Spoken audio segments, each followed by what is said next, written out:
हम लोग बहुत भाग्यवान हैं। क्यों भाग्यवान हैं? एक तो हम लोग को भगवान का नाम मिला है, बहुत बड़े भाग्यवान हैं। लेकिन एक थोड़ी दिक्कत भी है कि नाम जप करते हैं कि नाम अपराध हो जाता है।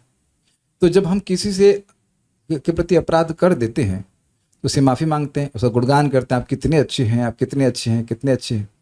श्रील प्रभुपाद जी 7वें स्कंद में बताते हैं कि व्यक्ति को अय मुक्त कुलैर उपास्य मानम इत्यादि भगवान के नाम की जो मतलब प्रार्थनाएं लिखी गई हैं, उनको बड़े भाव से उनको भगवान को नाम को समर्पित करके उनके प्रति अपराध से मुक्त होना चाहिए। आप जानते हैं कि निरपराधे नाम लैया पाबे प्रेम धन, जो जीवन की सर्वोत्कृष्ट सिद्धि है, जिसकी हम कल्पना भी नहीं कर सकते कि भगवत प्रेम क्या है, वह केवल नाम बोलने से मिल जाती है। तो अब स्वाभाविक सी बात है कि इन प्रार्थनाओं को बोलना और इनके अर्थ को समझना हमारे लिए आवश्यक है। भाव बोलने से भी आता है, लेकिन भाव समझकर बोलने से अधिक आता है। गाली समझकर बोलते हैं तो भाव आता है। अगर कोई व्यक्ति हमको, मान लीजिए कोई व्यक्ति तमिल में है, उसको बोलो, आप किसी को शब्द खराब नहीं बोलेंगे, कोई हिंदी की गलत बात बोलने को कोई भाव नहीं है, लगा हमको पानी पूछ रहा है, कुछ भी, is not something, so will not feel anything. तो हम अर्थ भी समझेंगे और उसके बाद हम शब्दों को बोलेंगे भी, और हम प्रयास करेंगे कि हर दिन आपको बहुत, हमारे एक नित्यानंद प्रभु हैं, परम सुंदर प्रभु जानते होंगे, बड़े सुंदर संस्कृत स्कॉलर हैं, उनकी कृपा है कि उन्होंने बहुत सुंदर तरह से इसको गाना सिखाया है। ऐसे तो इसके अलग अलग स्टाइल है, जिस तरह से उन्होंने गाया है ऐसे आपको याद हो जाएगा, बाथरूम में भी गा लेंगे, इतना बढ़िया है। तो एक बात तो ये है कि हम लोग इन प्रार्थनाओं को बोल करके भगवान के नाम की कृपा को आकर्षण करेंगे। एक दूसरा, इसमें नाम की महिमा शिला रूप गोस्वामी जी बताएंगे। ये जो नामाष्टक है, ये अष्टक 8 श्लोक हैं और ये नाम की महिमा पर रूप गोस्वामी जी ने लिखे हैं।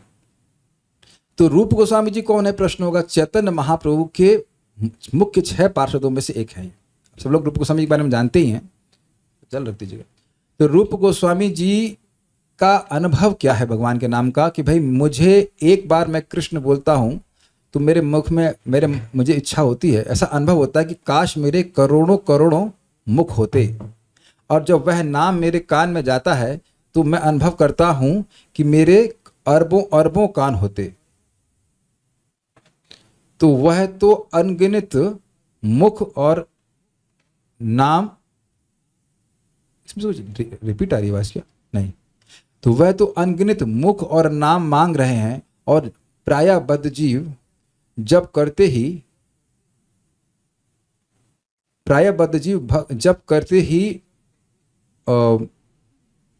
गिनने लगता है कि मैं कितने नाम कर रहा हूं। तो देख रहे हैं कितना अंतर है। तो आप समझने का प्रयास कीजिए कि ऐसे व्यक्ति की प्रार्थनाएं भगवान के नाम को कितना प्रिय होंगी, ये समझ लीजिए। जो इतना भगवान के नाम को प्रिय है, जो कि भगवान का नाम इतना प्रसन्न होकर अपनी इतनी माधुर्य को प्रकाशित कर रहा है, उसकी प्रार्थनाएं कितनी प्रिय होंगी, ये सबको समझ में आ रहा है आपको। और वह कितना अनुभव कर रहा होगा भगवान के ऐश्वर्य और माधुर्य का। और इस सारी प्रार्थनाएं केवल उनकी भाव मात्र नहीं है, अपितु वह प्रार्थनाएं सारी की सारी शास्त्र पर आधारित है, ये भी आप देख लेंगे, वो आप देखेंगे। और उसके ऊपर भी ये सारे श्लोक जो हैं, अगर हम इनको रूखा रूखा पढ़ते, मतलब मोटा मोटा पढ़ते, तो समझ में नहीं आता। उस पर ही महान गौड़ीय वैष्णव आचार्य हैं श्रील बलदेव विद्याभूषण पाद, महान आचार्य, उन्होंने टीका लिखी है, और ताकि एक एक शब्द हमें खुल के समझ में आ जाए। तो भगवान की अतिशय दया है, और मैं परम सुंदर प्रभु का बहुत धन्यवाद करना चाहता हूँ उस पर। 1 साल पहले मैंने इसको अंग्रेजी में क्लास दी थी, और तब से प्लानिंग चल रही कि क्लास कर दें। लेकिन अब भागवत को पढ़ रहे थे तो अच्छा कल कर देंगे, करते करते 1 साल बीत गया और मैं हिंदी में क्लास नहीं कर पाया। तो जब प्रभु जी बोले तो हमने कहा चलो ट्राई करते हैं, और भक्त भी सुन लेंगे। इस बहाने हमारी कुछ तैयारी हो गई। और अद्भुत ये हुआ कि मैं भूल गया था कि मैं सितंबर में क्लास देनी। आप जानते हैं कि थोड़ा सा मैं मतलब थोड़ा सा लेजी हूँ चीज़ों में काम करने में। तो मैंने कहा तो मुझे लगा मुझे क्लास अगस्त में देनी है। तो आपको परम सुंदर आपको याद होगा कि मैंने 1 महीने पहले 4 श्लोक भेज दिए थे।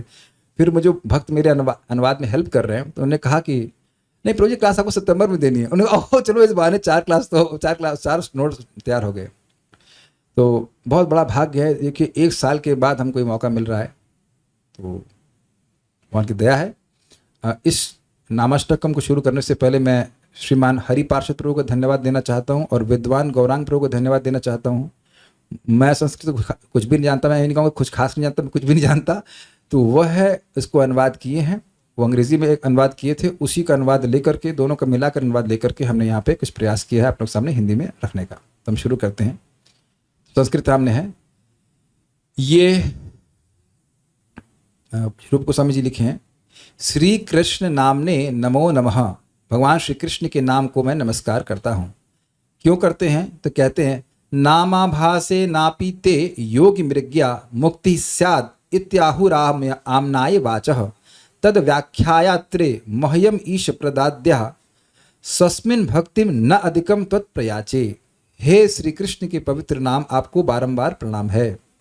वेदों के कथनों में उक्त है कि योगियों द्वारा अन्विष्ट मुक्ति, अन्विष्ट मतलब जिसको खोज रहे हैं, जिसको खोज रहे हैं, मिली नहीं गई है, जिसको खोज रहे हैं, योगी जन, भोगी नहीं, जो योगी जन जिस मुक्ति को खोजते हैं आपके पवित्र नाम के आभास मात्र से प्राप्त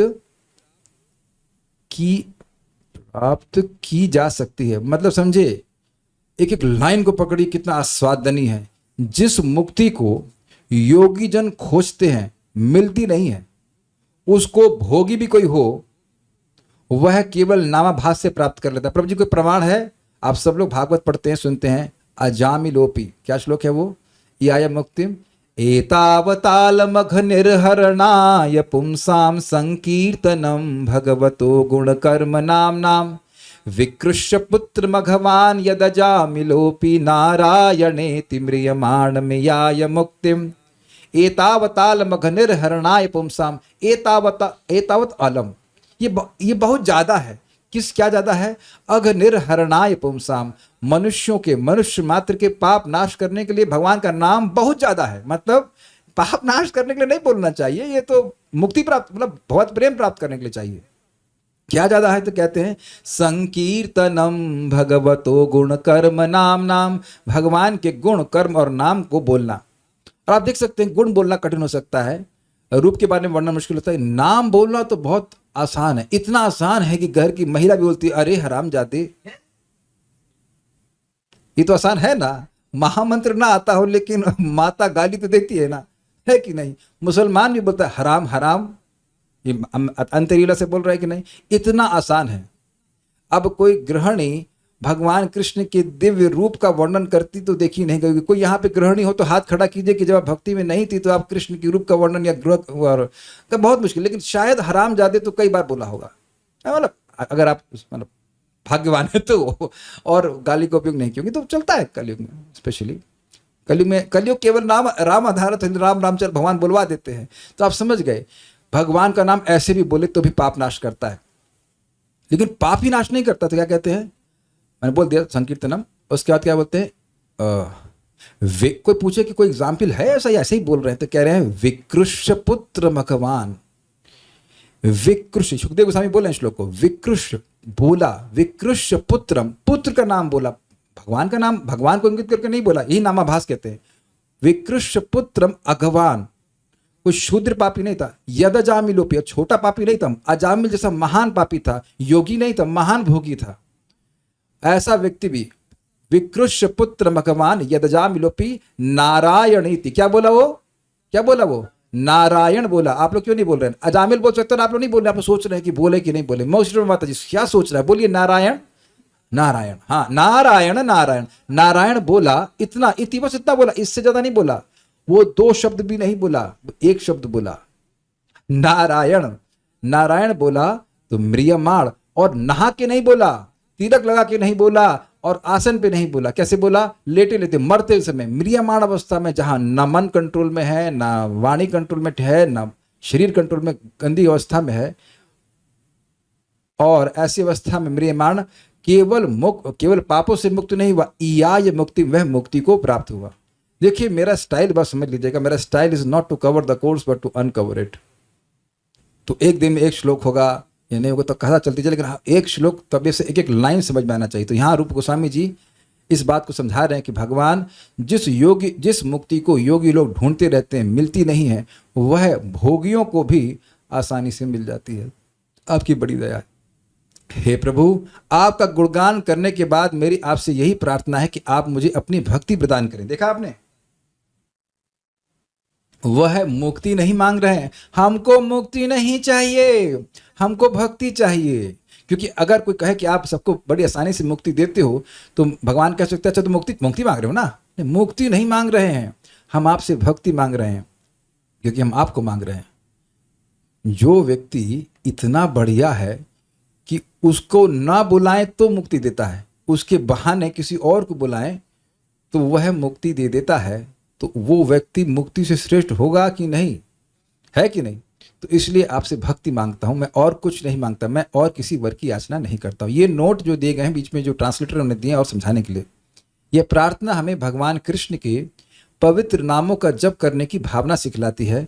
यह एक प्रामाणिक जापक की योग्यता को भी इंगित करती है। यथा वेदों की शिक्षा में पूर्ण विश्वास कि पवित्र नाम जापक को जन्म जन्मांतर के चक्र से सरलता से मुक्ति प्रदान कर सकता है। पवित्र नाम जापक को जन्म जन्मांतर के चक्र से सरलता से मुक्ति प्रदान कर सकता है, तो फिर धर्म, अर्थ और काम जैसे निम्न अर्थों की तो बात ही क्या करें। समझ में आ गया? तो अब इसका मतलब क्या है? मतलब ये है कि जब भगवान का नाम इतनी आसानी से मोक्ष प्रदान कर सकता है तो उनसे धर्म, अर्थ, काम तो मिल ही जाता है, तो मांगे क्यों? वो तो अपने आप ही दे सकते हैं। मांगना चाहिए भगवान श्री कृष्ण से उनकी भक्ति। हाँ, एक बात मैं बताना चाह रहा था, हमारे जो भक्त नियमित रूप से आते हैं वे मेरी शैली से परिचित हैं। मैं पढ़ाता नहीं हूँ, सॉरी, मैं प्रवचन नहीं करता हूँ, मैं पढ़ता हूँ साथ में, और जैसे जैसे हम लोग पढ़ते जाते हैं उसकी व्याख्यान करते जाते हैं। So that's how we study. तो इस प्रकार से मेरी भी पढ़ाई अच्छी होती है और आपकी भी साथ में मेरे हो जाती है। इसी तरह से प्रवचन होगा। श्रील रूप गोस्वामी पाद अब निखिल आदि के द्वारा प्रारंभ होने वाले श्लोक सहित भगवान के पवित्र नाम की महिमा का गुणगान करते हैं। तो जो स्पष्ट है उसको मैं व्याख्या नहीं करूंगा। अब ये श्लोक है पहला, इसको हम लोग उच्चारण करेंगे। मैं बोलूंगा और मेरे पीछे वेदवादिनी माता जी बोलेंगे, और आप लोग जब ये बोलेंगे तो आप उनके साथ बोलेगा और खूब अच्छे से गा लेंगे ताकि एक श्लोक याद हो जाए कम से कम। और इस श्लोक को हम गायन की शैली में बोलेंगे और आप लोग गाने का प्रयास कीजिएगा। मैं चेक कर रहा हूँ कि आप लोग होठ हिल रहे हैं कि नहीं हिल रहे हैं। रूप गोस्वामी जी प्रार्थना कर रहे हैं, तो यहाँ भी जितने गोस्वामी इकट्ठे हुए हैं उनको भी उनके अनुगत्य में बोलना चाहिए, है ना सब लोग। आपकी आवाज़ को भगवान के अलावा, देखो भगवान सुनना महत्वपूर्ण है, भगवान सुनते हैं, सुर कुछ भी जाए लेकिन भगवान प्रसन्न होंगे। तो हम ये सब सीख रहे हैं ताकि हमको गाएं और भगवान के नाम से कृपा को प्राप्त कर सके। तो मेरे पीछे गाइएगा। निखिल श्रुति मौलि रत्नमाला द्युति नीराजित पाद पंकजांत। निखिल श्रुति मौलि रत्नमाला द्युति नीराजित पाद पंकजांत। अयि मुक्त कुलैरुपास्यमानं परितस्त्वां हरिनाम संश्रयामि। अयि मुक्त कुलैरुपास्यमानं परितस्त्वां हरिनाम संश्रयामि। आप थोड़ा माइक में बोलिएगा, सामने रख के, ठीक है। निखिल श्रुति मौलि रत्नमाला द्युति नीराजित पाद पंकजांत। निखिल श्रुति मौलि रत्नमाला द्युति नीराजित पाद पंकजांत। अयि मुक्त कुलैरुपास्यमानं परितस्त्वां हरिनाम संश्रयामि। अयि मुक्त कुलैरुपास्यमानं परितस्त्वां हरिनाम संश्रयामि। हम लोग क्लास के बाद सारे श्लोकों का पारायण करेंगे, तो अभी यही टेक्निक है। अनुवाद देखिए। हे हरिनाम, आपके चरण कमलों की उंगलियों की स्तुति निरंतर उन रत्नों की माला से हो रही है जिन्हें उपनिषद कहते हैं, जो कि सभी वेदों के मुकुट रत्न हैं, तथा नारद एवं शुकदेव आदि मुक्तात्माओं द्वारा आपकी सदैव पूजा की जाती है। हे हरिनाम, मैं आपकी पूर्णतः शरण लेता हूँ। ये ले लीजिए, जरा इनको दे दीजिए, एक जगह फोकस करके सुनिए। बच्चों को देना तो फोन दे सकते हैं पढ़ने के लिए। हाँ, अब आप अन्वय देखिए। पहले मैं एक्चुअली इसका अनुवाद समझाता हूँ।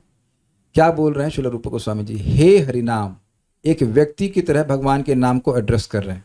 नेक्स्ट, आपके चरण कमलों की उंगलियों की स्तुति निरंतर उन रत्नों की माला से हो रही है जिन्हें उपनिषद कहते हैं। मतलब उपनिषद हैं वही रत्न स्वरूप हैं और वही उन रत्नों की माला, मतलब अनेक अनेक उपनिषद वो रत्न है और उन रत्नों की कांति, उन रत्नों के प्रकाश से भगवान की पूजा हो रही है। तब कहेंगे ऐसे कैसे होता है?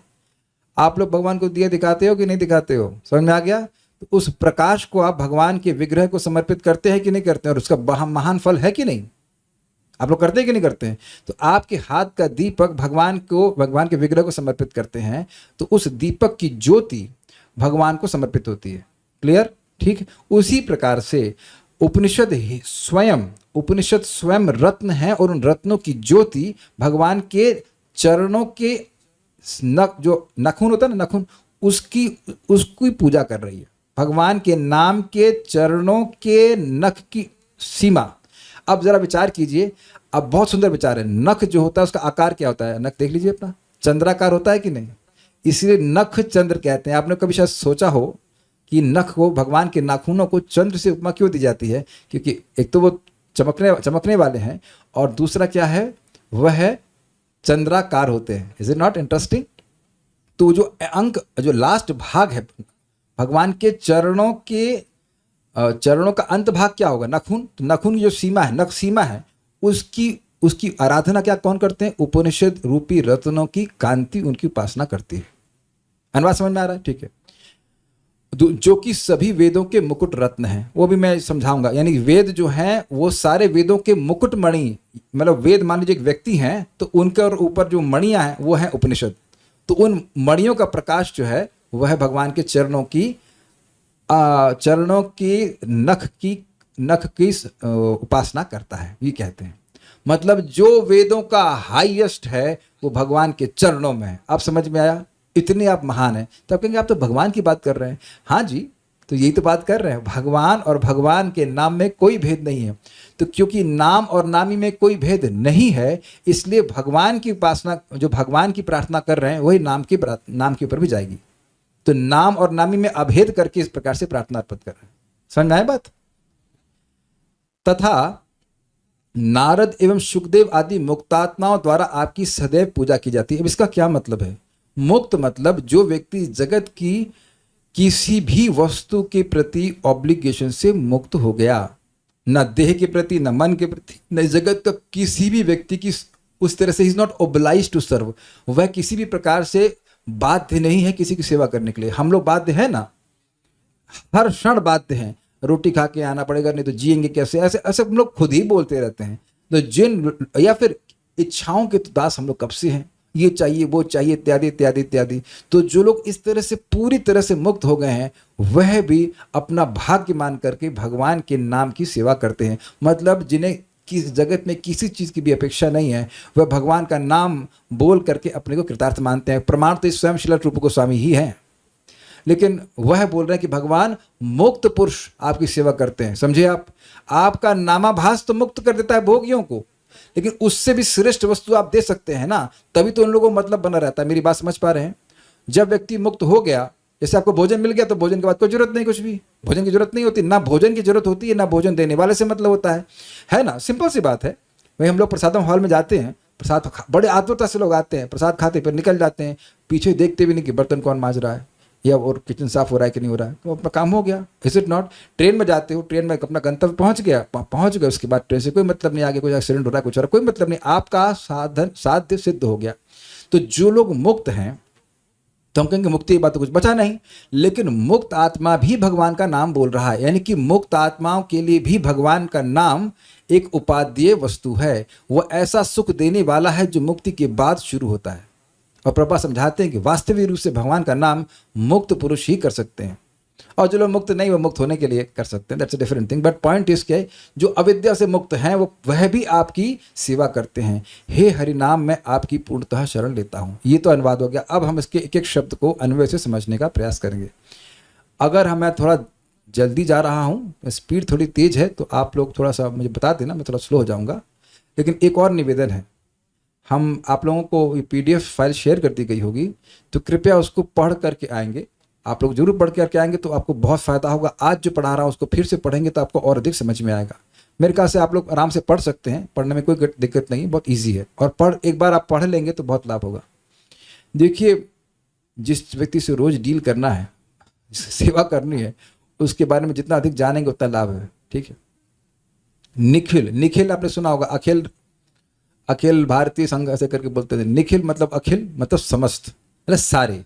श्रुति मतलब वेद, तो वेदों के मौली अर्थात मुकुट है उपनिषद, और वे ही रत्नमाला हैं। रत्नमाला समझ गए, रत्नों की माला है, रत्न की माला के समान है। शब्द समझ आ गया। निखिल श्रुति मौली रत्नमाला, यानी कि वेदों के मुकुट है, और मुकुट के ऊपर जो एक रत्नों की माला बनी हुई है वो क्या है? उपनिषद है। ये थोड़ा समझिए, वेद कहाँ है? वेद मूर्तिमान रूप में ब्रह्मलोक में हैं, या अभी हम देखेंगे आगे। तो वह उनके जो मूर्तिमान वेद हैं, उन्होंने एक मुकुट पहन रखा है, सारे वेदों ने, और अलग अलग मुकुट पहन रखे, और जो उनके मुकुट के ऊपर जो माला है रत्नों की, वह उपनिषद है। या दूसरा अर्थ भी आप ग्रहण कर सकते हैं कि उपनिषद जो है उनका जो सर्वश्रेष्ठ है, मौली मतलब सबसे ऊपरी भाग है, वह उपनिषद है। समझ पा रहे हैं? वेदों को आप एक व्यक्ति के रूप में ग्रहण करें, उन्होंने एक मुकुट पहन रखा है, उस मुकुट पर मणियां हैं, वो रत्नमाला क्या है? उपनिषद है, और उनकी कांति से भगवान की चरणों की उपासना हो रही। ये दूसरा अर्थ है कि उपनिषद हैं, उपनिषदों का मौली, मौली मतलब उपनिषदों का वेद हैं, और वेद का सर्वश्रेष्ठ भाग है उपनिषद। हमारा सर्वश्रेष्ठ भाग सिर है कि नहीं? तो उसी तरह मौली मतलब सर, यानी कि सर्वश्रेष्ठ सर्वोत्कृष्ट भाग है उपनिषद, और वही उपनिषद रत्न के समान है, और वह रत्न भगवान की रत्नों की जो कांति है उससे भगवान के चरणों की उपासना हो रही। दोनों अर्थ समझ पा रहे हैं? ठीक है। द्वितीय, उनके प्रकाश से निराजित अर्थात उपासित। पाद पंकजांत, आपके चरण कमलों की नख रूप सीमा है। पाद पंकज मतलब कमल, चरण कमल, और अंत मतलब चरण कमलों का अंत। तो चरण कमल का अंत कहाँ होगा? नाखूनों का अंत।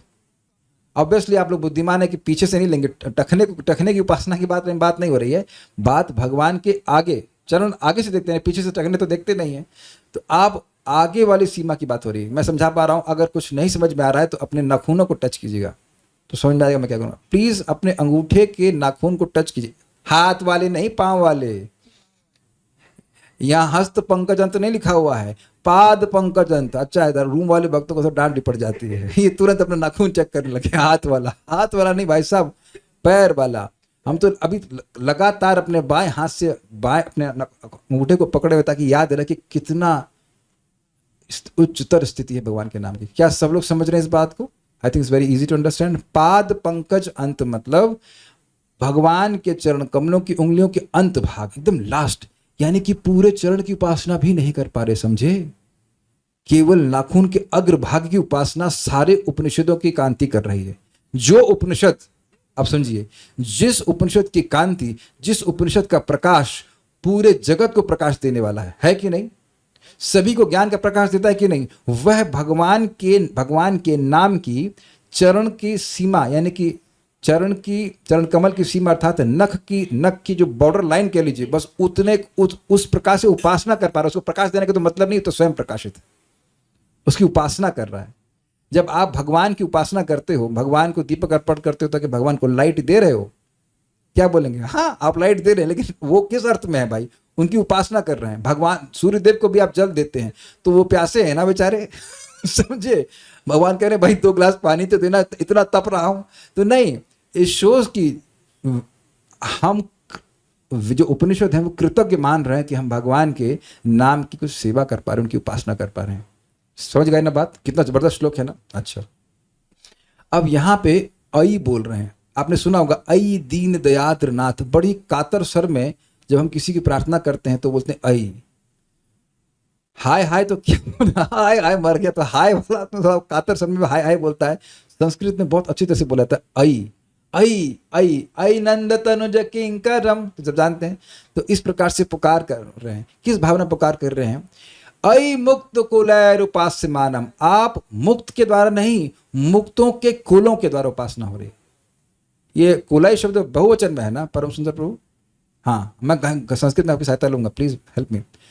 मुक्त लोगों के संप्रदायों के द्वारा उपास्यमान प्रेजेंट कंटिन्यूअस, निरंतर उपास्य है कि नहीं? निरंतर, ऐसा नहीं कल हो रहे थे आज आज कोई और है, ऐसा नहीं।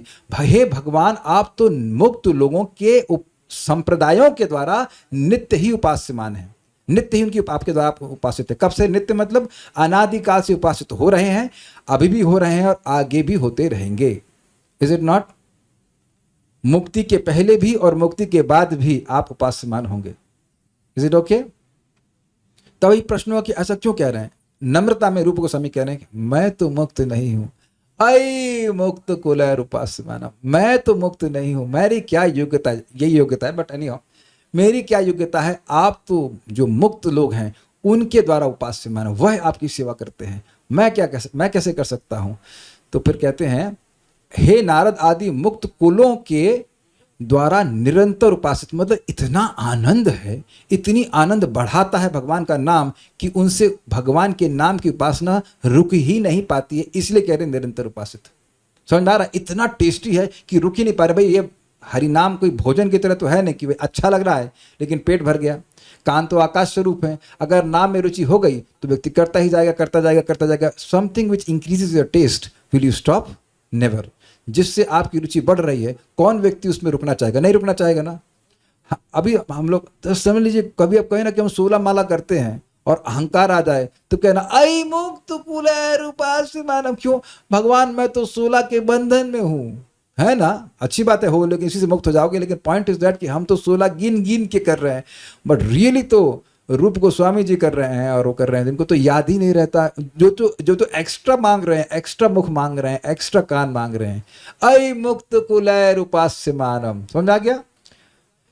कौन? हरिनाम त्वाम परितः संश्रयम, मैं आपकी हर प्रकार से शरण लेता हूं। उसका मतलब क्या है? परितः मतलब सर्वतो भावेना, हर तरह से, यानी कि शरीर से, मन से और वाणी से मैं आपकी शरण लेता हूं। तो प्रश्न होगा कि शरण का क्या मतलब हुआ? शरण का मतलब हुआ कि जिसकी शरण हम लेते हैं उसको प्रसन्न करने का प्रयास करते हैं।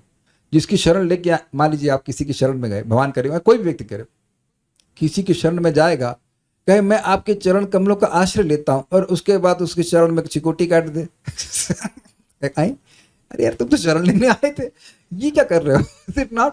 अच्छा, मान लो कोई दूसरा व्यक्ति शरण पड़ा है, उसको लेके दो झापड़ मार दिया तो कहेंगे भाई तुम शरण ले रहे हो तो दूसरे को डिस्टर्ब कर रहे हो। तो आप समझिए कि जिसकी हम शरण लेते हैं, रियली इफ यू मीन कि हम उसकी शरण ले रहे हैं, इसका मतलब है कि हम उसके अनुकूल ही कार्य करेंगे। Got it? सबको समझ में आ गया?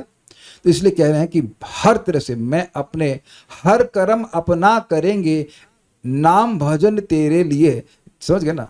हर, समझ गया ना? हर कर्म अपना करेंगे, नाम हरि नाम तेरे लिए। इसी अर्थ में कहते हैं कि मैं हर तरह से, अगर आप बोलोगे देखो शरीर से थोड़ा ये करो तो हाँ करूंगा, सीधे बैठ के नाम जप करूंगा, जस्ट फॉर एग्जाम्पल, हर तरह से मैं आपकी सेवा करूंगा, करने का प्रयास करूंगा, मैं शरण ले रहा हूं, किसी भी तरह से आपको मैं असंतुष्ट नहीं करना चाहता हूं। समझ में आ गया श्लोक? अब हम लोग श्लोक की संस्कृत को देखते हैं, उसको समझने का प्रयास करते हैं। निखिल श्रुति मौली रत्नमाला, सारे वेदों की मुकुट सर्वश्रेष्ठ हैं उपनिषद, और वही रत्नमाला है।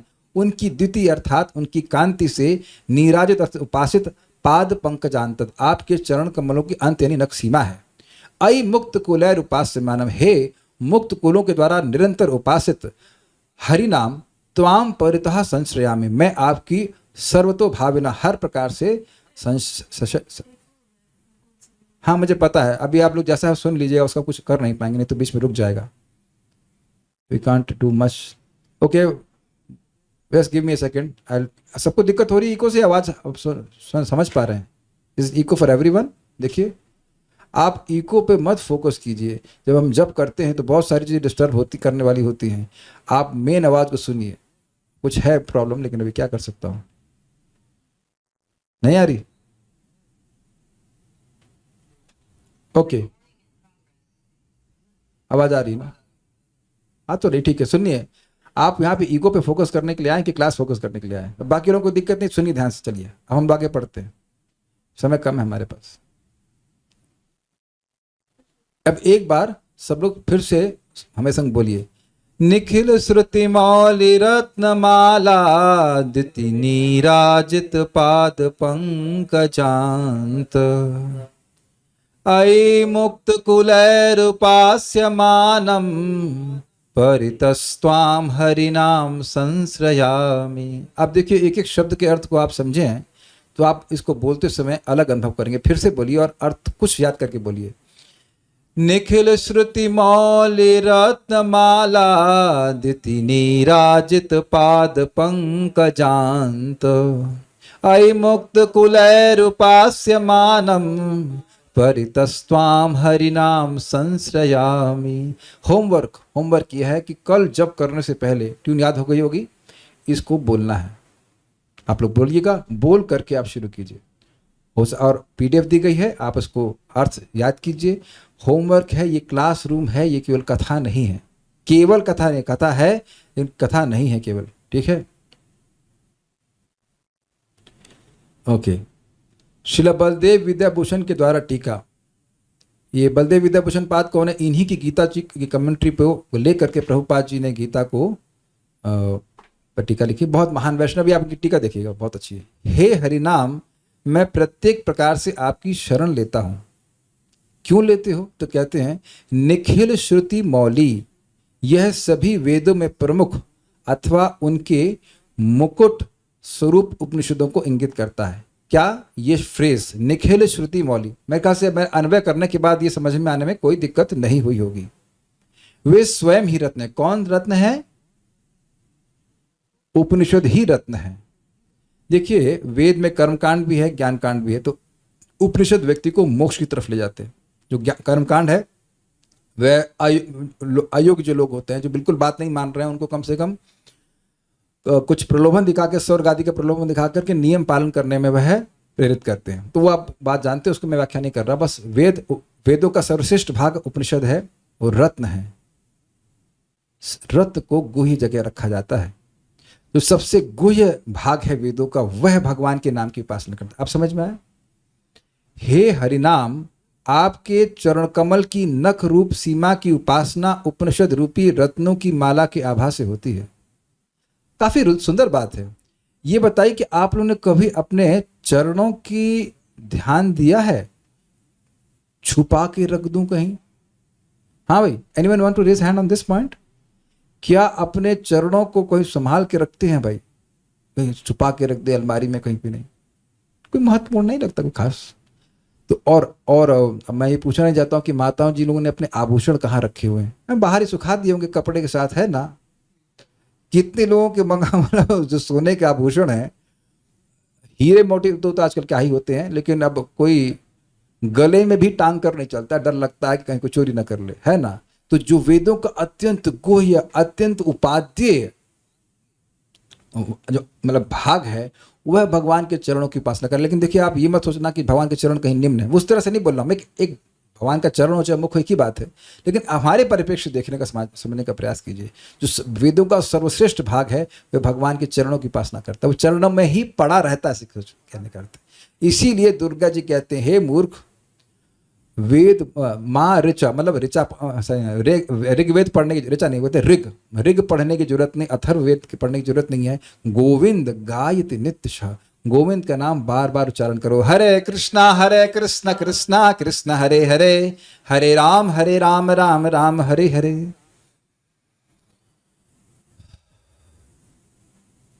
कभी कभी भक्तों से बातचीत करते हुए हमें सुनने में आता है कि हाँ, लोग जब को जल्दी निपटाने का प्रयास करते हैं। अब बताइए कि जिसकी उपासना शाश्वत रूप से कर रहे हैं, इतने महान लोग, उसके प्रति अगर यह कोई दृष्टिकोण रख रहा है कि मुझे निपटाना है, तो क्या ये उचित है? और जो चीज़ हम करते हैं, जिस भावना से करते हैं, फिर वही चीज़ तो रीइंफोर्स होती जाती है। अगर ये हमारे मन विचार आ रहा है तो ये थोड़ा ध्यान रखना चाहिए। मैं यहाँ पे पॉइंट बोल भी दे रहा हूँ, अगर संभव हो तो हमें यथासंभव ब्रह्म मुहूर्त के समय हमें अपने नाम संख्या पूरी कर लेनी चाहिए। इसका मतलब नहीं बाकी नहीं कर सकते, कि उस समय आप देखेंगे कि बिल्कुल भार नहीं लगता, बहुत उत्साह लगता है, बहुत उत्साह लगता है जब करने का। ये असंभव हो तो ऐसे करिए, इतनी बढ़िया चीज़ करने को मिल रही है। यू विल ऑलवेज बी, आप ऐसे सोचते रहेंगे, यार ये हमको मिली कैसे, ये भगवान का नाम हमें कैसे मिले, इतनी बढ़िया वस्तु मिल रही है, आश्चर्यजनक है ना। चलिए आगे पढ़ते हैं। इससे नाम और नामी के मध्य अभेद होने के अर्थ में समझा जाना चाहिए। अब ये क्या मतलब है क्योंकि जब बोल रहा है कि चरण, तो व्यक्ति का हुआ। जब मैंने सबसे पहले इस टीका को पढ़ा था तो हमको कई समय बाद तक समझ ही नहीं आया कि कहना क्या चाहते हैं। मतलब रूप गोस्वामी जी भगवान को प्रणाम कर रहे हैं, ये उपनिषद भगवान को प्रणाम करने के नाम को प्रणाम कर रहे हैं, है ना? अजीब सी प्रार्थना। अरे नाम का गुणगान हो रहा है तो भगवान की गुणगान क्यों कर रहे हो?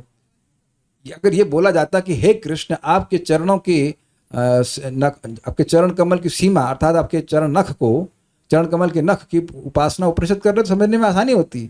तो बोल रहे हैं नामाष्टकम, लेकिन लग रहा है कृष्णाष्टकम, ओपनिंग हो रही ना कृष्णाष्टकम की। समझ आ रहा है आपको? तो कह रहे हैं कि यद्यपि यह ऐसे बोल रहे हैं कि कृष्ण के चरणों, सही बात है, कृष्ण के चरणों की उपासना वेद के मतलब उपनिषद आदि करते हैं, उनकी कांति करती है, लेकिन क्योंकि नाम और नामी में भेद नहीं है, इसलिए भगवान को बोलना और भगवान के नाम की जो मतलब पूजा करना एक ही बात है। सबको समझ में आई बात? कुछ अटपटा से नहीं लग रहा? हमको कई दिन तक समझ में नहीं आता ये पहली ओपनिंग प्रेयर क्या है। जब ओपनिंग ही समझ में नहीं आएगी तो आगे कैसे पहुंचेंगे? तो ये नाम और नामी के भेद को रूप गोस्वामी जी अनुभव करके बोल रहे हैं। ये व्यक्ति अनुभव करके बोल रहे हैं। ये तो आपको पता है कि रूप गोस्वामी जी अनुभव कर रहे हैं कि नाम और नामी में कोई भेद नहीं है, तो इसलिए ऐसे बोल रहे हैं। हम भेद अनुभव करते हैं इसलिए हम लोग को थोड़ा सा दिक्कत हो सकती है, लेकिन आप उनके आधार पर समझ लीजिए कि वह नामी को प्रार्थना कर रहे हैं पहले श्लोक से, लेकिन वह नाम की ही उपासना कर रहे हैं, नाम को ही बोल रहे हैं। जिनके नाम को नहीं बोल, नाम और नामी में भेद अभेद समझते हुए वह इस प्रकार से प्रार्थना कर रहे हैं। क्लियर समझ में आ गया? नेक्स्ट, अन्य लोग श्रीमद् भागवतम 11:17-5 की श्लोक के इस श्लोक के अनुसार की एक मिनट कुछ, हाँ ठीक है, सभायाम अपि वैरिंच्याम यत्र मूर्ति धरा कला, ब्रह्मा जी की सभा में जिसमें मूर्तिमान वेद वास करते हैं, इसका अर्थ यह समझते हैं, मतलब निखिल श्रुति मौलिक का अर्थ यह समझते हैं कि हे पवित्र नाम, निखिल श्रुति मौली रत्न माला द्युति, समस्त मूर्तिमान वेदों के मौली, ठीक है, मौली अर्थात सिर पर स्थित रत्नों की माला की कांति से नीराजित पाद पंक जानता, जिनके चरण कमलों के अग्रभाग पूजित होते हैं। ये दो अर्थ सबको समझ में आ रहे होंगे। एक अर्थ है कि निखिल श्रुति मौली, श्लोक देखिए, निखिल श्रुति मौली रत्नमाला द्युति का एक अर्थ आपने क्या ग्रहण किया था कि सारे वेदों की सर्वश्रेष्ठ भाग हैं उपनिषद, वही रत्न है और वही रत्न है, उनकी माला की द्युति से भगवान के चरण कमल उपासित होते, भगवान के चरण कमल, भगवान के नाम के चरण कमल उपासित, एक अर्थ।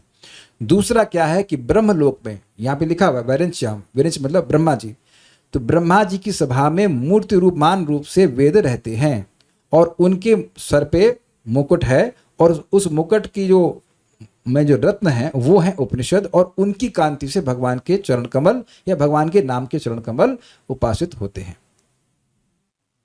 डिफरेंस है। अब हाँ, एक अच्छा बात यहाँ बोल रहे हैं कि डिफरेंस क्या है। डिफरेंस है अर्थ में, सब लोग समझ रहे डिफरेंस। एक वेद, वेद के सर्वश्रेष्ठ भाग, वेद को एक पुस्तक के रूप में लीजिए, अब समझ रहे हैं, एक वेद पुस्तक के रूप में लेंगे, वेद का सर्वश्रेष्ठ भाग उपनिषद, और उपनिषदों वही रत्न स्वरूप है और वह रत्न की कांति भगवान के नाम की उपासना कर रही है बुक फॉर्म में। और दूसरा क्या है कि मूर्तिमान रूप में वेद यानी व्यक्ति के रूप में वो हैं और उनकी मूर्ति, उनकी मुकुट है और मुकुट में जो मतलब जो मणि है उससे उपासना हो रही भगवान के नाम की। ओके, तो यहां आगे बढ़ते हैं। इस तथ्य को कठ उपनिषद में भी कहा गया है कि सर्वे वेदा यत पदम आमनंती, सभी वेद उनके चरणों का वर्णन करते हैं। किस तथ्य को? निखिल श्रुति मौली रत्न माला दिति नीराजित पाद पंक जानता। तो अब देखिए, श्रील रूप गोस्वामी जी काव्य लिख रहे हैं, उनका बड़ा भाव है भगवान के नाम के प्रति, लेकिन जो बोल रहे हैं वह शास्त्र के अनुसार है। ये समझिए, आप देख रहे हैं शैली क्या है, अपने मन से ही केवल भाव प्रस्तुत नहीं कर रहे हैं। यही शैली महान आचार्य की है कि तुरंत श्रुति से कोट कर रहे हैं। सर्वे वेदा यत पदम आमनंती, सभी वेद उनके चरणों को वर्णन करते हैं, मतलब उनकी उपासना करते हैं। हाँ, एक बात छूट गई थी कि उपनिषदों की रत्नों की कांति से भगवान के नाम के चरण कमल की कांति की उपासना होती। इसका मतलब क्या है?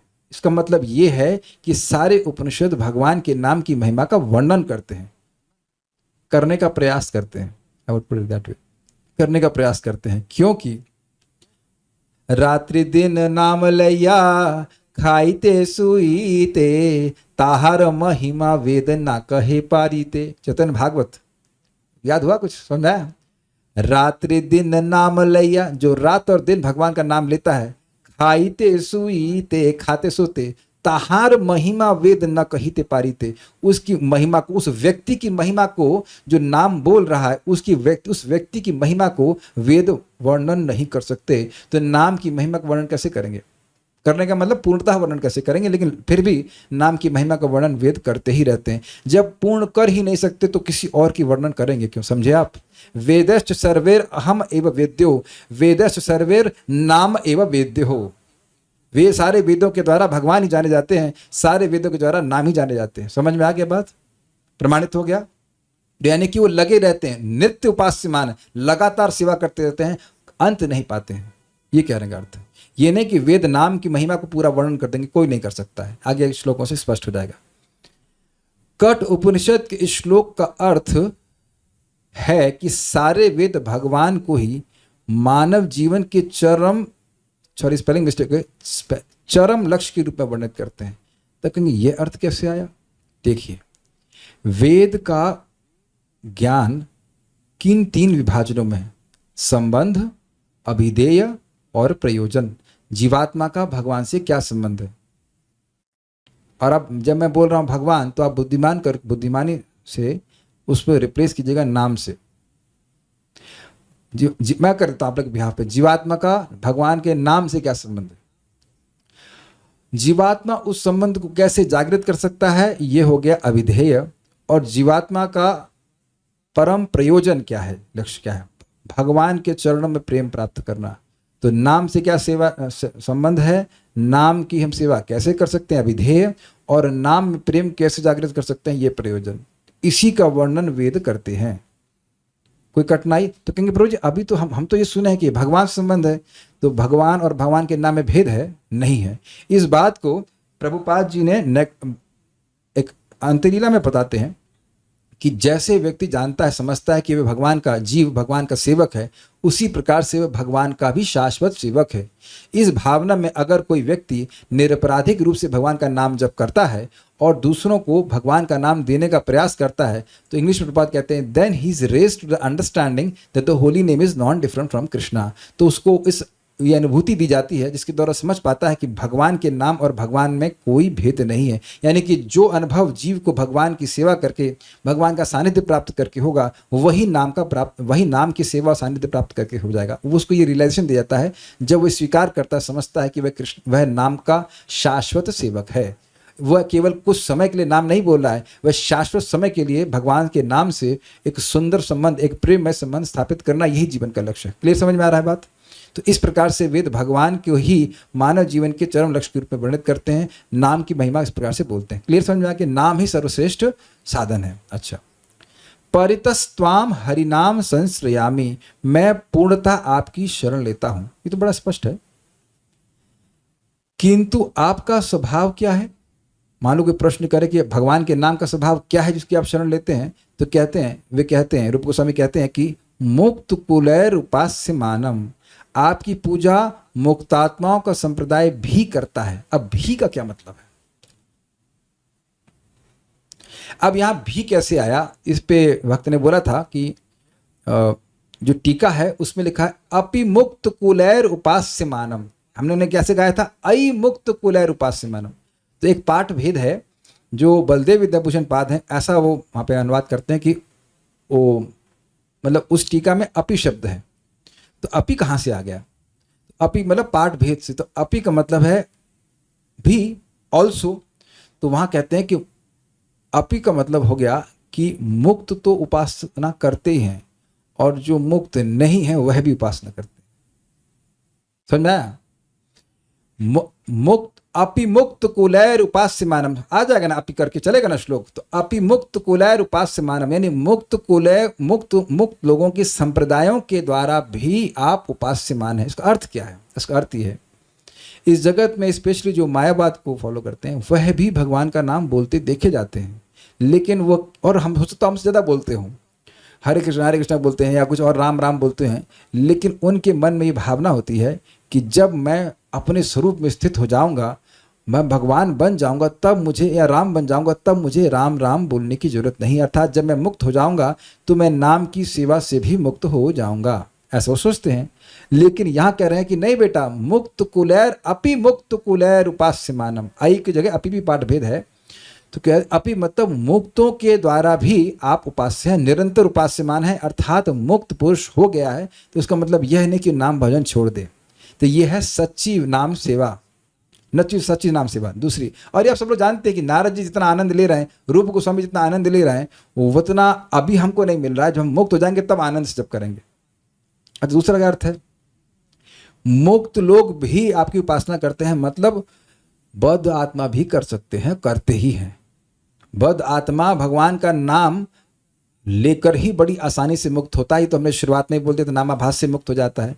यानी कि प्रभुपाद बड़ा अच्छा कहते हैं, बहुत सुंदर कहते हैं कि वास्तविक रूप से नित्य मुक्त लोग ही भगवान की उपासना करते हैं, लेकिन जो मुक्त नहीं है उनसे, उनके लिए मुक्त होने का सर्वश्रेष्ठ उपाय भी यही है। सबसे बढ़िया साधन भी यही है और साध्य भी यही है। तो ये अर्थ हो गया मुक्त कैलैर उपास्यमानम का। स्पष्ट समझ आ रहा है कि नाम साधन भी है और साध्य भी है।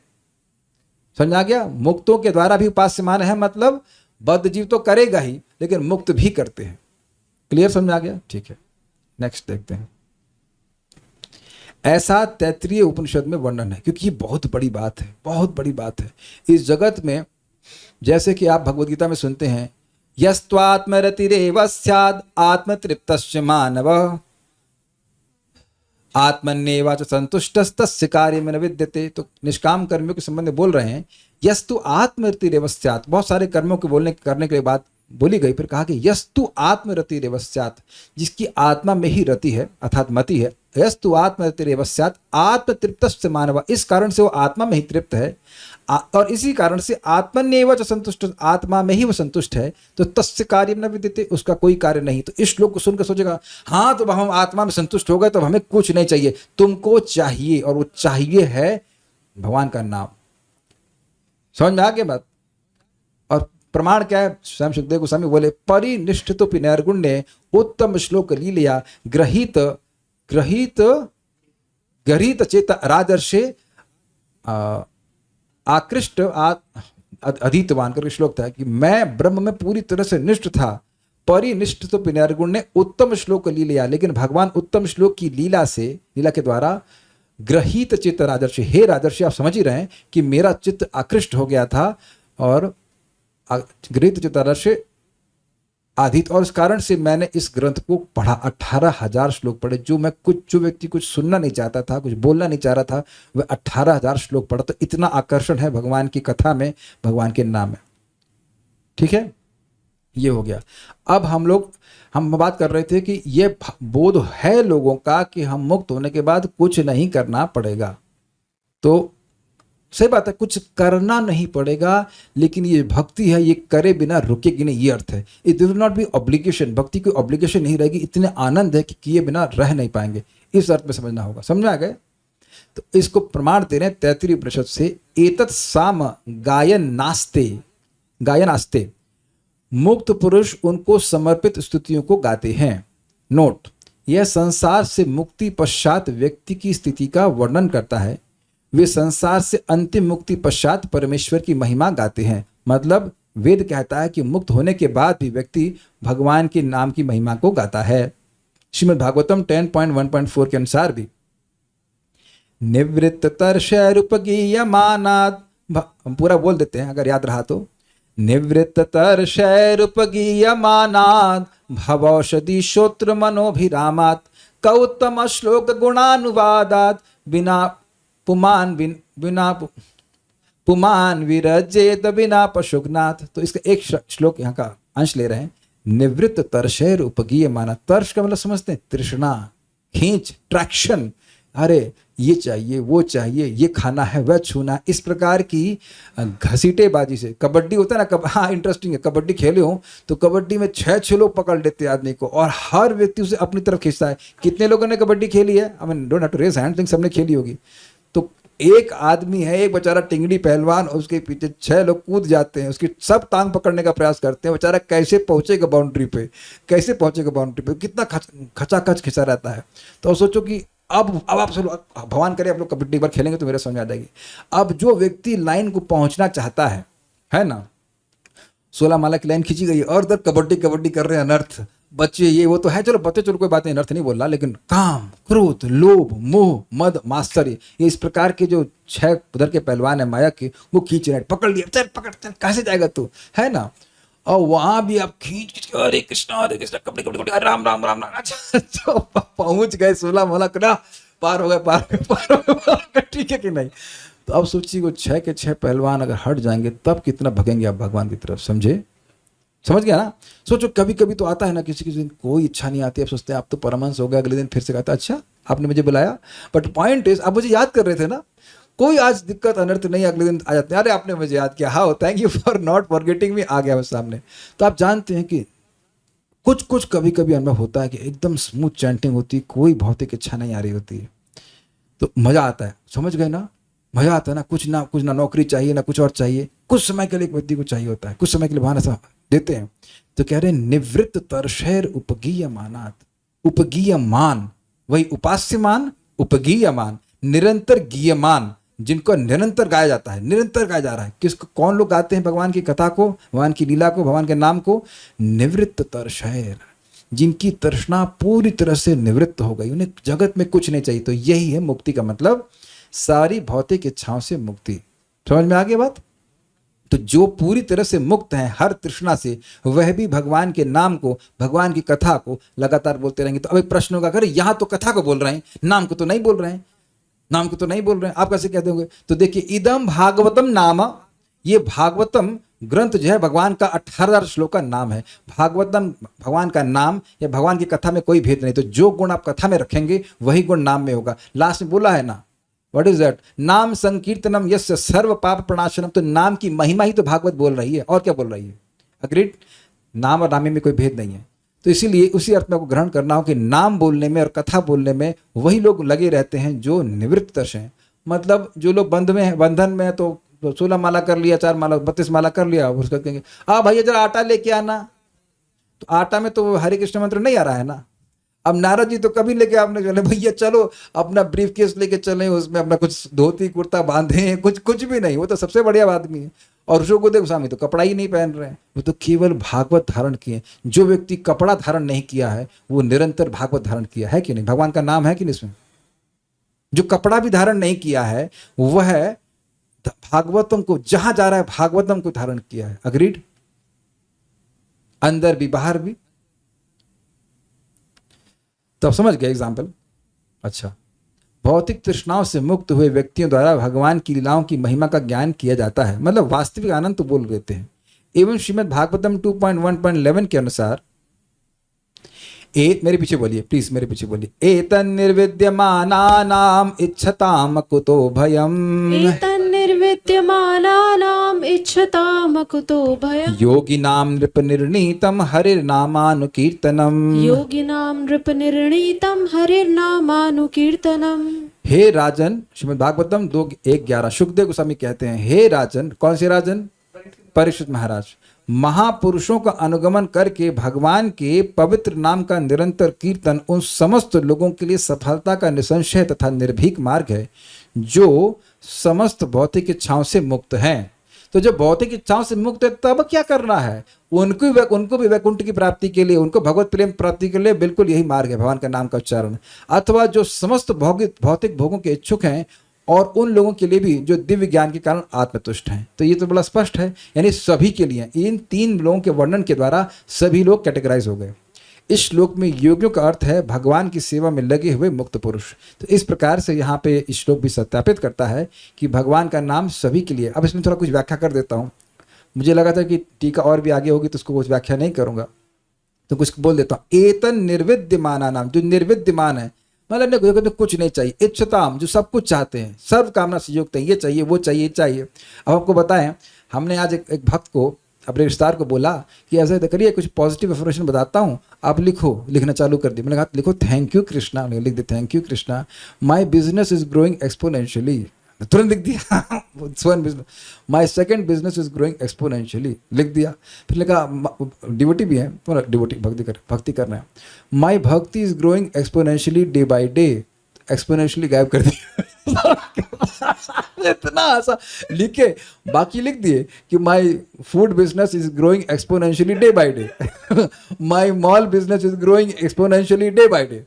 लेकिन जब लिखना आया कि माई भक्ति is increasing exponentially day by day, तो हाँ भक्ति डे बाय डे बढ़े लेकिन एक्सपोनेंशियली नहीं बढ़े, क्योंकि बढ़ जाएगा तो समझ गए कि दोनों चीजें, बाकी चीजों में दिक्कत आ जाएगी, हम मिलेगा तो उसको आस्वादन नहीं कर पाए। मैं इतनी जोर से हंस रहा था, हमने कहा भाई वाह, मतलब लिखना भी नहीं चाहते। आप देख रहे हैं लोग, मतलब अब मैं डिवोटी हूँ, रिश्तेदार हैं तो अब लिख रहे हैं, लेकिन लिखना नहीं चाहते, लेकिन अब बोलेंगे तो कुछ तो होगा। हाँ, मतलब डर है लोगों की, अगर भक्ति बढ़ गई तो इसकी ऐसा हो जाएंगे, पैसा नहीं कमा, पैसे के पीछे नहीं भागेंगे, दुख के पीछे नहीं भागेंगे। People are so attached to suffering, but इतनी जोर से मैंने हंसा लेकर हमने कहा मान तो गई, जब पढ़ेंगी 2-3 तो ये भी पढ़ ही लेंगी समझ में आया। तो इच्छुताम मतलब इस प्रकार से है, अकुतो भयम, उनके लिए बिना भय का ये मार्ग है। अब प्रश्न होगा कि भय 2-3 अर्थ है। अकुता भयम, जहां कोई भय नहीं है। कहां कोई भय नहीं है? वैकुंठ में। तो वैकुंठ की प्राप्ति का साधन ये भगवान का नाम है एक। दूसरा, अकुतः भयम का मतलब क्या है? कई बार हमसे पूछा गया कि हम अगर अपवित्र अवस्था में है तो भोजन बना सकते हैं भगवान के लिए इत्यादि इत्यादि, तो वहाँ भय है ना अपराध होने का, लेकिन नाम जप में तो कोई भय नहीं। हम लोग को भी भय होता है कि हम गलत ना बताते हैं भाई, है ना, कि मान ली सूतक लग गया, कोई मर गया तो नाम जप कर सकते हैं, सॉरी भगवान की सेवा कर सकते हैं क्या, नाम जप कर सकते हैं क्या? तो नाम जप का तो कोई दिक्कत नहीं, नाम जप कीजिए। लेकिन अब भगवान की सेवा में थोड़ा सा भेद हो जाता है कि करना चाहिए कि नहीं करना चाहिए। अग्रीड? तो अब ये भय हट गया ना, भगवान का नाम उच्चारण करने में कोई भय नहीं है ना इस मामले में। अगर टॉयलेट में भी बैठे हैं और मान लीजिए मरने की नौबत आ जाए तो वहां डीटी वर्शिप करेंगे, तो वहां तो हरे कृष्णा करेंगे ना, मरते समय डीटी वर्शिप करेंगे। हम इस बात को करें, इसमें कोई भय नहीं है। अच्छा ये बताइए, एक मैं कहूँगा घर में शालिग्राम रखो, तो कहेंगे प्रभु जी दीक्षा नहीं हुआ है, भय हो गया ना, दीक्षा नहीं हुआ है, कैसे हम शालिग्राम की सेवा करेंगे? तो आप हरे कृष्ण मंत्र में कभी कुछ डर लगा? कोई डर नहीं लगा। यहां तक कि भागवतम को भी जब लोग श्लोक बोलते हैं तो लोग डरते हैं, प्रभु जी उच्चारण गलत हो गया तो। आज तक आप जिंदगी में कहीं बोले कि हरे कृष्ण मंत्र बोलने में कहीं उच्चारण में गलत हो गया तो कुछ होगा? हमें तो आज तक कोई बोला नहीं। बहुत बार तो हमको बोलना पड़ता है उच्चारण ठीक से करो, वो बोले जा रहा है हरे कृष्ण हरे राम हरे राम राम, आराम से हरे कृष्ण निज नाम नाम करते रहते हैं। आप देख सकते हैं इस प्रकार से लोग बिना भय के नाम उच्चारण कर रहे हैं। अरे कोई भय है ही नहीं, व्हाट्सएप चेक करते हुए नाम उच्चारण कर रहे हैं, है कि नहीं? कौन आज तक व्हाट्सएप चेक करते हुए हरिनाम उच्चारण नहीं किया है? Please raise hands. ना डांट कर रहे हैं, हम प्रमाण दे रहे हैं, आप लोग भाई कोई है ही नहीं। अच्छा ये बताओ कि व्हाट्सएप चेक करते हुए, अरे भैया हद हो गई, हद हो गई, झूठ बोल रहे हो, झूठ बोल रहे हो, हैं, हद हो गई, हाथ मत खड़ा करो। ऐसा कोई नहीं हो सकता है कि जो कह दे कि हम आज तक कुछ और चेक करते हुए हरे कृष्ण मंत्र बोले नहीं। अरे महाप्रभु कह रहे खाई थे सुई थे था ना नाम लो, काहे को नहीं बोल रहे हो? अरे व्हाट्सएप चेक कर रहे तब भी हरे कृष्ण बोलो। Is it not? मतलब एक्स्ट्रा वाले ऑल्दो, मतलब आई वांट टू से कि कोई भय नहीं। जब अपना ऊपर का लाइसेंस देने वाला बोल रहा है कि खाई थे सुई थे यथा तथा नाम लो, खाते सुई थे मतलब उपलक्षण से कुछ भी करते हुए हरि नाम बोलो। Does that make sense? Obviously 16 12 बच्चों से करते हैं। अरे भाई पिनाकी जी, शिव जी थोड़ा हैंड डाउन कीजिए, ठीक, ओके। हाँ, तो हम ये कह रहे हैं कि भगवान का नाम उच्चारण में कोई भय नहीं है। इसीलिए तो जो आप समझिए बात, जो मुक्त पुरुष है उसको भय होगा ना कर्मकांड करने के लिए। चेक कीजिए, और यार फंस जाऊंगा मैं। लेकिन जो योगी है, भगवान के भक्त हैं, जो मुक्त पुरुष हैं और जो इच्छता भौतिक इच्छाओं से युक्त है, उनके लिए कोई भय की बात नहीं। कर्मकांड करने में डर लगता है, कुछ गलत हुआ तो हमारी इच्छा पूर्ण नहीं होगी, लेकिन भगवान के नाम उच्चारण इस प्रकार से कोई नहीं है। तो ये हे राजन, यह निर्णीत किया गया है हरेर नामानुकीर्णतम। अब प्रश्न होगा निर्णीत किसने किया गया है? निर्णीत किसके द्वारा किया गया है? तो पूर्ववर्ती आचार्यों के द्वारा निर्णीत किया गया कि सर्वश्रेष्ठ साधन है। अच्छा एक और इंटरेस्टिंग बात, व्यक्ति साधन करता है तो डर लगता है कि पता नहीं सफलता मिलेगी कि नहीं मिलेगी। विफलता तो नहीं मिलेगी, मतलब कुछ गलत रिजल्ट नहीं आएगा, लेकिन हो सकता हो कि सही रिजल्ट ना मिले, तो वो भी इसलिए भय करके व्यक्ति उसको नहीं करता है। समझ रहे हैं मेरी बात? बहुत बार हम किसी साधन को नहीं करते हैं ये सोचते इस भय से कि अब टाइम बर्बाद होगा, कुछ मिलेगा भी नहीं। Holy name never goes in when. Poem याद हुई? Holy name never goes in when. जय, अब तो श्लोक पे श्लोक खुलते चले जाएंगे। जयति जयति नामानंद रूपम मुरारे, विरमित निज धर्मा ध्यान पूजाति यत्नम, कथमपि सकृदातम मुक्तिदम प्राणिनाम यत्, परममृतमेकम जीवनम भूषणम दे। छोटे भाई ये बता रहे हैं, और बड़े भाई ने श्लोक लिखा है। रूप गोस्वामी जी ने ये श्लोक लिखा जो आपके सामने है, जो नामाष्टम का, और ये श्लोक मैंने सनातन गोस्वामी के द्वारा कोट किया गया है। तो इस प्रकार से श्लोक है, मैं इसकी व्याख्या नहीं करूंगा, समय समाप्त हो गया है। लेकिन इस प्रकार से कोई भय नहीं है। भय तो अपने को बस यही है कि कहीं नाम संख्या पूरा ना हो पाए, बाकी कोई भय नहीं है। तो इस प्रकार से हमने इस श्लोक को समझा। अगले श्लोक को तो हम आज नहीं कर पाएंगे। अगर किसी को कोई प्रश्न है तो हम लिख सकते हैं। एक बार श्लोक सब लोग फिर से गाइए। निखिल श्रुति मौलि रत्नमाला, दिति नीराजित पाद पंकजांत, अय मुक्त कुलैरुपास्यमानं, परितस्त्वां हरिनाम संश्रयामि। So I will stop here. If there are some questions, किसी को प्रश्न है चैट पे तो नहीं? ओके, क्या चैट ओपन नहीं है? ओके, 1 सेकेंड, चैट तो ओपन है। ओ, तब से मैं सोचा कोई प्रश्न नहीं कर रहा, चैट ओपन है। I am so sorry, please forgive me, please forgive me. अभी ओपन किया मैंने। Okay, we have 15 minutes, you can ask question by chat. Param Sundar प्रभु ने कमेंट किया तो मैं अज्यूम कर लिया कि उपलक्षण समझ गया कि ये चैट कर रहे हैं, तो अन्य लोग भी चैट कर सकते हैं, लेकिन तो गलत हो गया। हमने चैट ओपन रख दी है। So now you can ask some questions. We have 15 minutes ईमानदारी के। ओके, यस यस, आपको यह लिखने की जरूरत भी नहीं कि आई हैव 1 क्वेश्चन, सीधे क्वेश्चन भेज दीजिए।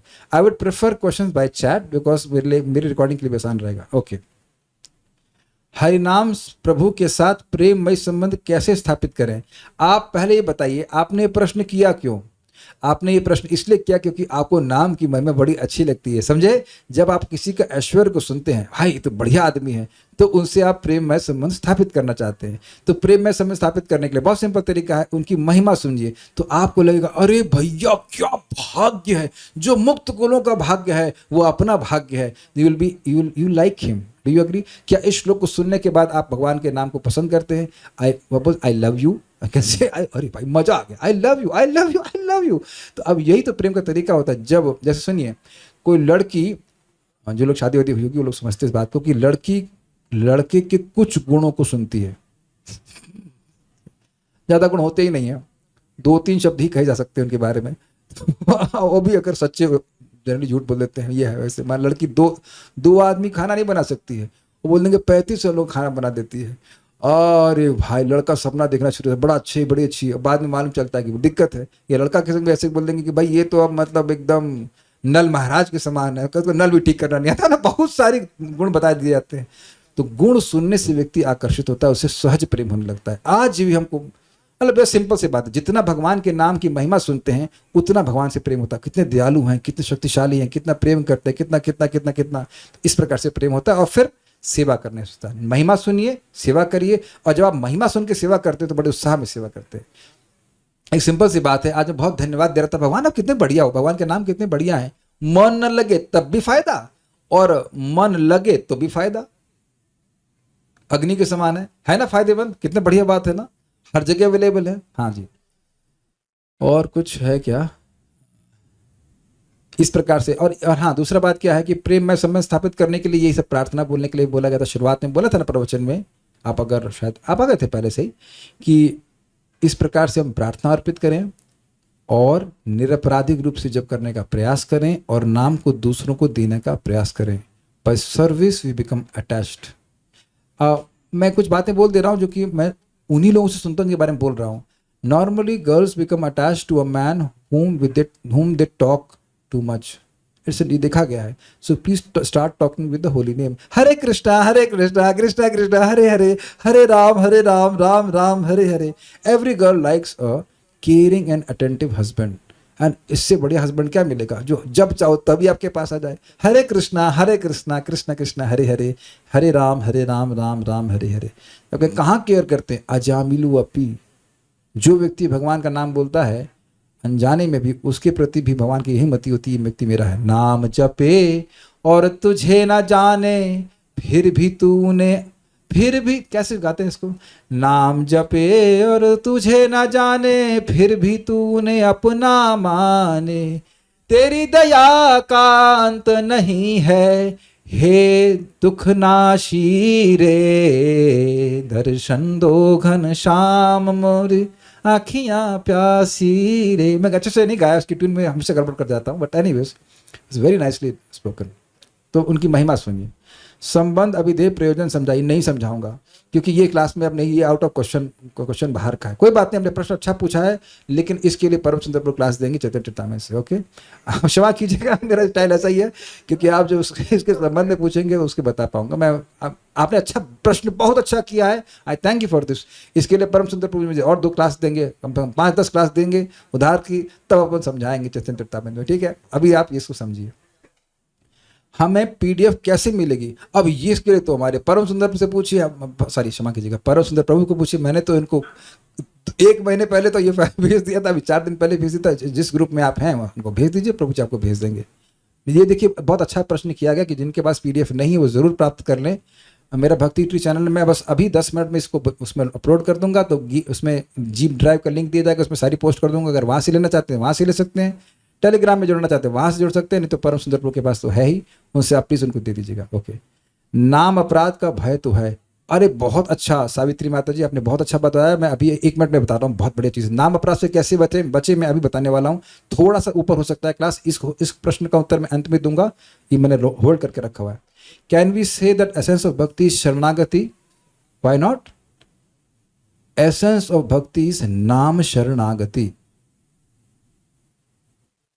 मैं पहले सपनों को ले लेता हूँ। We have not receive the PDF the shlokas, तो नो प्रॉब्लम, मिल जाएगा, अभी मिल जाएगा, घबराइए मत। जब करते टाइम जब बहुत सारे थॉट्स आते हैं, उन्हें छोड़ के हरि नाम में कैसे कंसंट्रेट करें? ये अच्छा प्रश्न है। कौन है हमारी? आशीर्वाद बहेरा प्रभु, आपने बहुत बड़ा आशीर्वाद दिया, बड़ा सुंदर प्रश्न किया। अभी मैं आपको भिंडी बाजार में लेके जाता हूँ, आपको समझ आ जाएगा। अरे भिंडी बाजार में अभी बताता हूँ, रुक जाइए। बिकॉज कभी कभी वो बहुत ज़्यादा कंसंट्रेट हो जाता है तो परेशान करता है। भाई साहब आशीर्वाद प्रभु, कभी आप भिंडी बाजार गए हैं? उम्मीद है कि गए होंगे, कि भाग्य मिला होगा। तो आप जाते हो तो आप क्या सोचते हो, वहाँ जाके मैं श्रवण कीर्तन करूँगा कि नहीं? क्यों? परम सुंदर गए हो सब्जी खरीदने आप, तो आप वहाँ जाते हैं, सब वहाँ जा रहा हूँ मैं श्रवण कीर्तन करने। क्या भिंडी का दाम क्या है? तो अपने गुरुजी को पूछा तो गुरुजी बताते भिंडी, गुरुजी मतलब सब्जी वाला, भिंडी का दाम 50 रुपये किलो। अरे बहुत ज़्यादा दिया। अब इतने लोग हल्ला कर रहे हैं, ए खीरा खीरा खीरा, पालक पालक पालक, और आपने तब भी सुन लिया कि भिंडी का दाम 50 रुपये किलो है। अगर आप, क्योंकि आप महत्वपूर्ण समझते हैं यार भिंडी का दाम 50 रुपये किलो है, और अगर मैं 70 रुपये दे के आ गया तो मेरा 20 रुपये का नुकसान हो जाएगा। अग्रीड? यानी भिंडी को महत्व देते हैं तो भिंडी की बात सुन लेते हैं। अग्रीड? भिंडी की बात सुन लेते, इतने हल्ले में है। अग्रीड? तो घर में, आपका घर क्या भिंडी बाजार में है? हमारा काम है थोड़ा मजाक करने का। तो आप में से प्लीज रेज हैंड्स अगर आपका घर, आप भिंडी बेचने वाले हैं और आपका घर भिंडी बाजार में है। कोई नहीं है ना भिंडी बाजार में, मतलब सब्जी मार्केट में? सब्जी मार्केट में है नहीं। सब्जी को सुन लेते हो, सब्जी लगता है कि भिंडी में कुछ विटामिन है तो लेके घर में आऊँगा पकाऊंगा इत्यादि, तो आप सुन लेते हैं और कहेंगे प्रोजेक्ट एक ही बार बोलना होता है, एक ही बार सुनना होता है। तो आपको हरि नाम सुनना कितनी बार है? Just check it out. इस हरे कृष्ण मंत्र को ओके चेक कर सकते हैं। भिंडी का दाम कितना रुपए है भैया? भिंडी का दाम 50 रुपए है। 3 सेकंड, हरे कृष्णा कृष्ण कृष्ण हरे हरे, हरे राम राम राम हरे। 3 सेकंड 4 सेकंड आपने फोकस किया, ये करना है आपको। और भाई साहब सुन लीजिए, आप, आपका नाम बड़ा सुंदर है। जिस व्यक्ति ने पूरे जीवन में केवल एक बार नाम बोला है, उसको भगवान ये आशीर्वाद देंगे कि वह यमराज के पास नहीं जा सकता। यमराज की हिम्मत नहीं इसको टच करने के लिए। यमराज स्वयं बोले हैं, जिह्वा न भक्ति भगवद गुण नाम धेयम चेतस्य न स्मरति य चरणारविंदम कृष्णाय नो नमति या एकदापि तानान यद्मस्तकृत विष्णु कृत्याम। जिसकी जीव ने एक बार भी भगवान का नाम नहीं बोला है। तो आप तो बोल दिए ना, तो आप इतना टेंशन क्यों रहे? Don't concentrate on off your ability to not focus. आप ये सोचिए कि आप कितना फोकस कर पाते हो। मैं आशीर्वाद प्रभु आपको चैलेंज कर रहा हूं, आप 100% इंटेंटिव चैंटिंग करके दिखाओ। कोई माइक का लाल जो करके दिखा दे कि वो 16 माला कर रहा है और वो एक बार भी भगवान के नाम को ना सुने। आप ये तो सोचेंगे ना, मैं हरे कृष्णा सुन नहीं पा रहा हूं। नॉट, तो याद रहा ना, तो एक बार तो सुने ना, और रोज करते हो बेटा तो पूरा। अगर इस कलयुग में कोई यमराज के पास नहीं गया, आशीर्वाद है कि नहीं? अब मैं तो उस पर बोले लग जाऊंगा तो घंटों बीत जाएगा, लेकिन एक बात समझिए, focus, accept what you can and sorry, change what you can and accept what you can't. तो मन पे हमारा कोई नियंत्रण नहीं है, भगवान मन पे नियंत्रण भगवान का है। आप केवल इस महामंत्र को जब बोल रहे हैं तो पहले हरे को पकड़िए, हरे कृष्ण कृष्ण कृष्ण हरे हरे, हरे राम राम राम हरे। एक महामंत्र को सुनिए क्योंकि उसी को सुन सकते हैं। Try to change your attitude, बहुत फायदा होगा। हम तो ये करते हैं। नाम माला पे करने और विदाउट माला पे करने बेस्ट कौन सा है और क्या और क्यों? देखिए, ये हरि भक्ति विलास में लिखा है कि जो 108 मनके की माला होती है उस पर हम जब करते हैं तो वह अधिक लाभकारी होती है। तुलसी की होती तो और अधिक लाभकारी होती है, तो वो करना चाहिए। और ऐसे जब माला नहीं करना तो ऐसे हरे कृष्ण मंत्र करना चाहिए, लाभकारी अधिक होता है, जल्दी सिद्धि प्रदान करने वाली होती है। मैं इन प्रश्नों को लेकर Param Sundar I will take it, give it to you. बहुत अच्छा लग रहा है। अच्छा, इसको जप में चेतना ला पाए, हम नहीं समझ पाए। नामाभास क्या है, यह कैसे पता चलता है? ये हम कल बताएंगे। नहीं, कल नहीं, परसों, कल दूसरे तीसरे श्लोक में आएगा। मतलब देखते हैं, what is the significance of 8 in Ashtakam.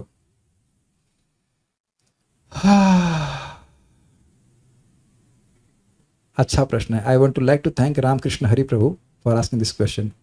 मेरा मन था उसको बोलने का, लेकिन शायद उधर नहीं बोल पाया।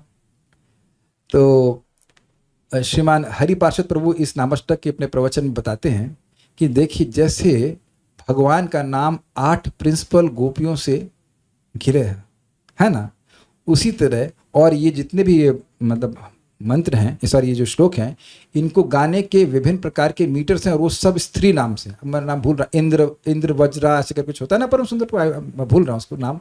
तो वो सारी स्त्री हैं। तो अलग अलग श्लोक जो हैं, हम लोग तो एक ही तरह से गा रहे हैं, वह अलग अलग तरह से गा रहे थे, और अलग अलग श्लोक अलग अलग मीटर में गाए जा रहे हैं, वो सब स्त्री नाम है। तो ये जो 8 श्लोक हैं, ये 8 गोपियों के समान हैं, जो भगवान कृष्ण के चारों ओर, उनके चारों माला के समान, उनके चारों भगवान के नाम के चारों ओर है। तो बस मुझे बहुत अच्छा लगा। मैं सोच रहा था कि इसको नहीं बताऊंगा, लेकिन आपको कैसे मालूम चला? अच्छा लग रहा है, आपकी इंद्रियां पूरी तरह संयमित है, परमात्मा समाहित है। आप कैसे कनेक्ट करके भगवान, या तो भगवान ने प्रेरणा दी कि तूने सुना, तू बताया क्यों नहीं, छुपा क्यों रहा है? तो thank you for asking this question. समझ में आना? ओके। भगवान का नाम बहुत बड़ा है, बहुत बड़ा तो नहीं यार। राम परम सुंदर, आप सहमत है इस बात से? नाम बड़ा है क्या? राम तो सबसे छोटा नाम है, लेकिन इनका नाम है हरि भक्ति विलासिनी देवी दासी। आपसे तो छोटा नाम है भगवान का नाम, राम। It's so easy. अरे साहब, आज एक संत से क्या बात सुनी, राम का नाम इतना बढ़िया कि दांत भी नहीं चाहिए, यानी मरते दम से राम बोल सकते हो, बिना दांत के बोल सकते हो। हम आप परम सुंदर को आप कंफर्म करना, मैं तो पता नहीं कैसे बोला जाता है, लेकिन वो बोले संत कि बिना दांत के भी बोल सकते हैं राम, इतना इजी नेम है। तो नाम तो छोटा है। भगवान का नाम बहुत बड़ा है, लेकिन मैं लायक नहीं उनका नाम के। अरे आपका नाम तो हरि रखा गया है, अपना नाम बोलने लायक है, और भगवान का नाम बोलने लायक नहीं रखा है। आपका नाम बोला गया हरि भक्ति, आई ऐसा क्यों बोलते हैं? मैं जल्दी गुस्सा हो जाती हूँ, कृष्ण एक्सेप्ट करेंगे? अब देखिए, अब आप लोग हमको ब्लेम ना करना, हम सब आपको यह power of law of attraction पढ़ाना शुरू कर दे है कि नहीं? अभी आप रुक जाइए, अब इसके लिए अलग सेमिनार किया जाएगा। लेकिन आप यह बोलना छोड़ दी, आप ये बोलिए कि मैं तो अत्यंत शांत हूं, मैं तो अत्यंत सुनता। चलिए, अब आपने बोल दिया तो इसको भी मैं एड्रेस करूंगा। Give me till 9-10, I explain this.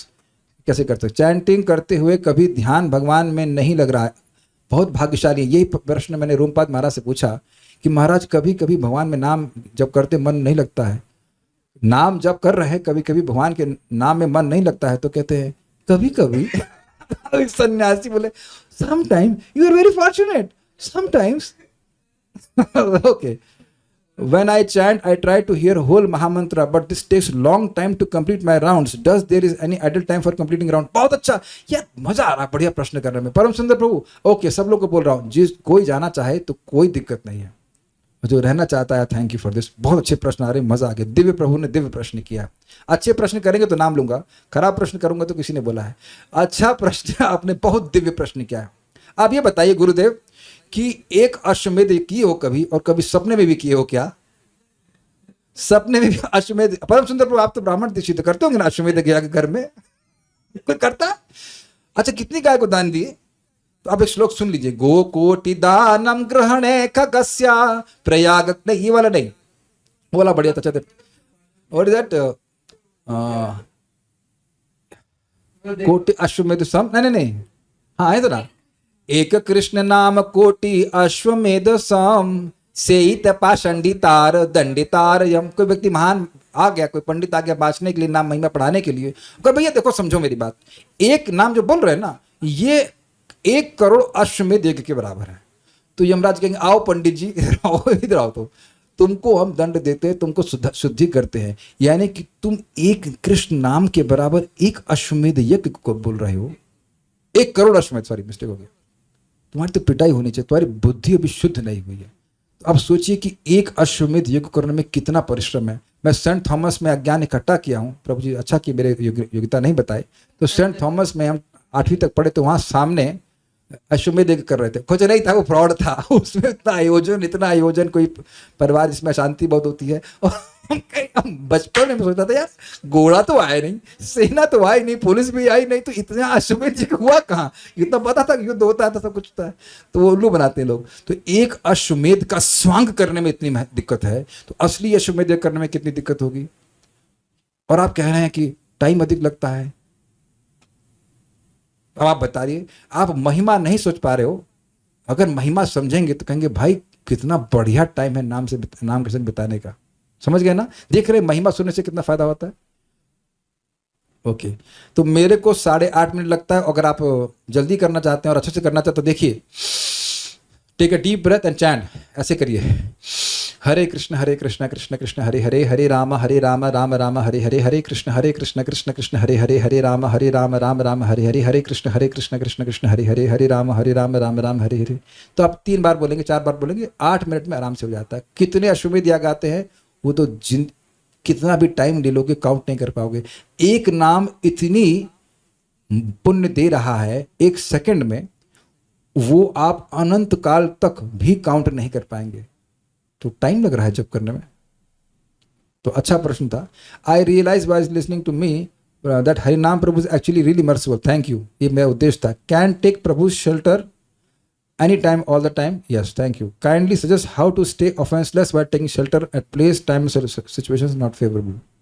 Okay, कुछ प्रश्नों को हम कल ले लेंगे, ये प्रश्न को मैं फिर से एड्रेस करूंगा। माला करने के बाद कभी कभी लगता है कि हमसे नाम अपराध भी हो जाता है। ठीक है, इसको भी हम, इसके लिए क्या करना है वो बताऊंगा अभी।